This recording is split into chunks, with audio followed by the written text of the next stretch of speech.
these rounds. How they get a point is by striking their opponent anywhere on the body with the edge of their sword. So that would get me a point. That would get me a point. Anywhere except for the hands, feet, or groin. We also have a very strict no thrusting rule in our sport. How you would kill a knight historically is you would try to get the tip of your sword into their armpit or their throat or the eye hole. We are not trying to kill each other. We're all friends here. And so this is a sport, and we're just trying to get points here. So we're going to be putting on some fights in a couple minutes here. We're just waiting on the rest of our fighters to get ready. While I got you all here, I'll explain some of the categories and rules. So what Jem's got equipped here is just a sword and shield. Almost all of our dual categories, well actually all of the dual categories, you have to use the same weapons as your opponent. So sword and shield, we'll fight a sword and shield. A long sword, we'll fight a long sword, and that's just a standard two-handed sword.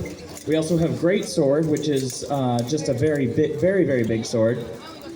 We do sword and buckler. A buckler is just a small round shield.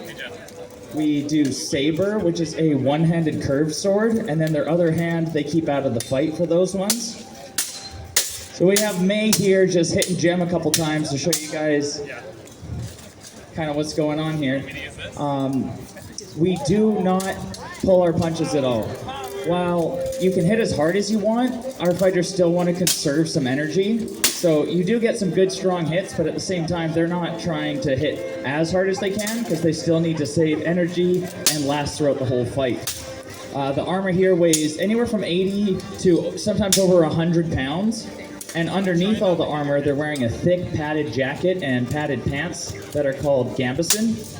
And so the gambeson is a nice padded underlayer to help absorb some of the impact. But imagine putting on a whole snowsuit and then putting a weighted vest on top of that and then go running around in the sun. So these guys are very hot. So we have Bird here. Bird's wearing her gambeson. And yeah, so this is kind of what it's like. She's got her leg armor on. She hasn't put on her chest armor yet. Most of what you'll see, Jem's got a beautiful set of German Gothic armor. The rest of our fighters will be wearing what's called a brigandine.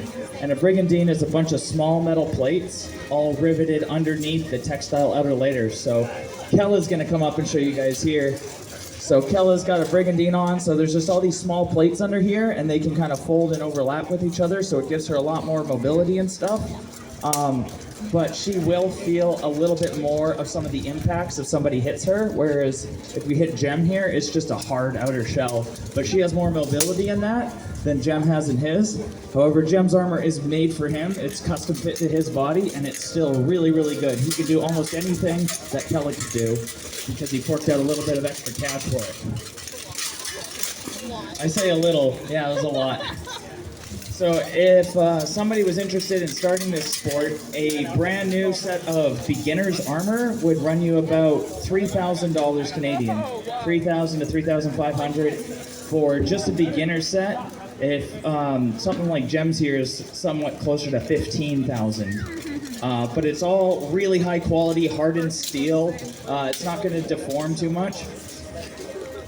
Yeah, and so Jem's is actually made out of spring steel. So spring steel is what they use to make like the springs on big trucks and stuff like that for the suspension, and so it can bend and warp, but it's always going to flex back to its original shape. So most of our swords are made out of either hardened carbon steel or spring steel as well, so they can flex, but they'll straighten back out. Depends on the quality of the steel, the quality of the sword.